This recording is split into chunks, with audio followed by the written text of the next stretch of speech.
ಮಹಾಭಾರತ ಅಂದರೆ ಯುದ್ಧಗಳ ಕತೆ ಅಂತ ಜನ ಅಂದ್ಕೊಳ್ತಾರೆ.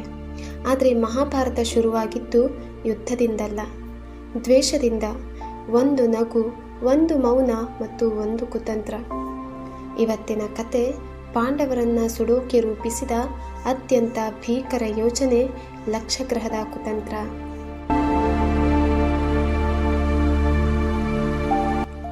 ಪಾಂಡವರು ಹಸ್ತಿನಾಪುರಕ್ಕೆ ಬಂದಾಗ ರಾಜಮನೆ ಮಾತ್ರ ಅಲ್ಲ, ಸಂಪೂರ್ಣ ನಗರವೇ ಅವರನ್ನು ಸ್ವಾಗತಿಸಿತು.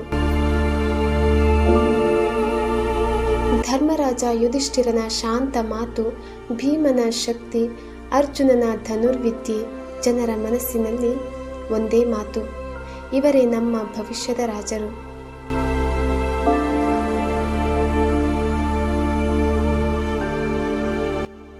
ಈ ಮಾತುಗಳು ದುರ್ಯೋಧನನ ಕಿವಿಗೆ ಬಿದ್ದಾಗ ಅವನ ನಗು ಮೆಲ್ಲನೆ ಮಾಯವಾಯಿತು.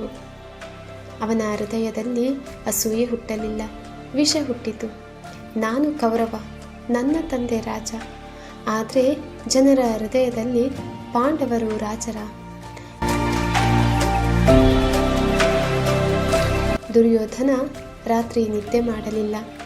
ಕಣ್ಣು ಮುಚ್ಚಿದರೂ ಅವನಿಗೆ ಕಾಣುತ್ತಿದ್ದುದು ಪಾಂಡವರು, ಸಿಂಹಾಸನ, ತನ್ನ ಸೋಲು.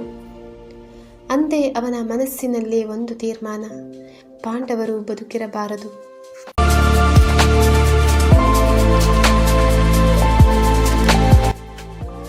ಶಕುನಿ ಯಾವಾಗಲೂ ಜೋರಾಗಿ ಮಾತಾಡುವವನಲ್ಲ, ಅವನು ಮನಸ್ಸಲ್ಲಿ ಮಾತಾಡುತ್ತಿದ್ದ.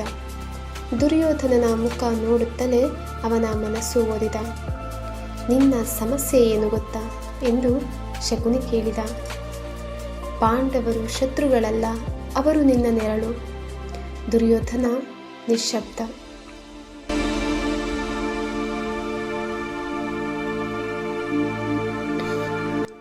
ಶಕುನಿ ಮೆಲ್ಲ ಹೇಳಿದ, ನೆರಳನ್ನು ಕತ್ತಿಯಿಂದ ಕತ್ತರಿಸೋಕೆ ಆಗಲ್ಲ, ಬೆಳಕು ಬೇಕು. ದುರ್ಯೋಧನ ಕೇಳಿದ, ಅಂದ್ರೆ?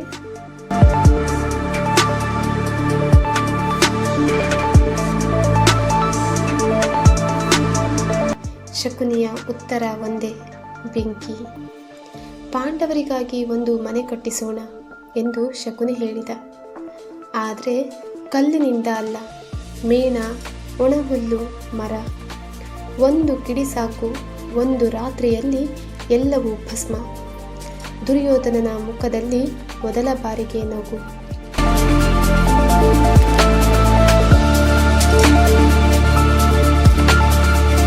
ಅದ್ಭುತ, ಯಾರಿಗೂ ಸಂಶಯ ಬರಲ್ಲ. ಈ ಯೋಜನೆ ರಾಜ ಧೃತರಾಷ್ಟ್ರನಿಗೂ ತಿಳಿಸಲಾಯಿತು. ಅವನು ಅರ್ಥ ಮಾಡಿಕೊಂಡರೂ ಏನೂ ಹೇಳಲಿಲ್ಲ. ಅವನ ಮೌನವೇ ಈ ಪಾಪಕ್ಕೆ ಒಪ್ಪಿಗೆ.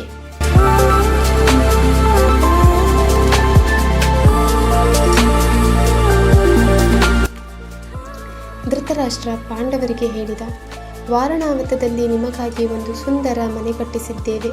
ಸ್ವಲ್ಪ ದಿನ ಅಲ್ಲಿ ವಿಶ್ರಾಂತಿ ತೆಗೆದುಕೊಳ್ಳಿ. ಧರ್ಮರಾಜ ಒಪ್ಪಿಕೊಂಡ. ಪಾಂಡವರು ಹೊರಟರು.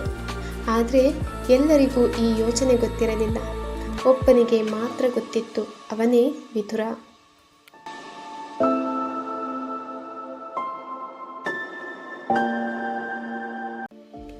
ವಿದುರ ಪಾಂಡವರ ಬಳಿ ಬಂದಾಗ ಸಾಧಾರಣ ಮಾತಾಡಿದ. ಆದರೆ ಮಾತುಗಳ ಒಳಗೆ ಸಂಕೇತ ಇತ್ತು.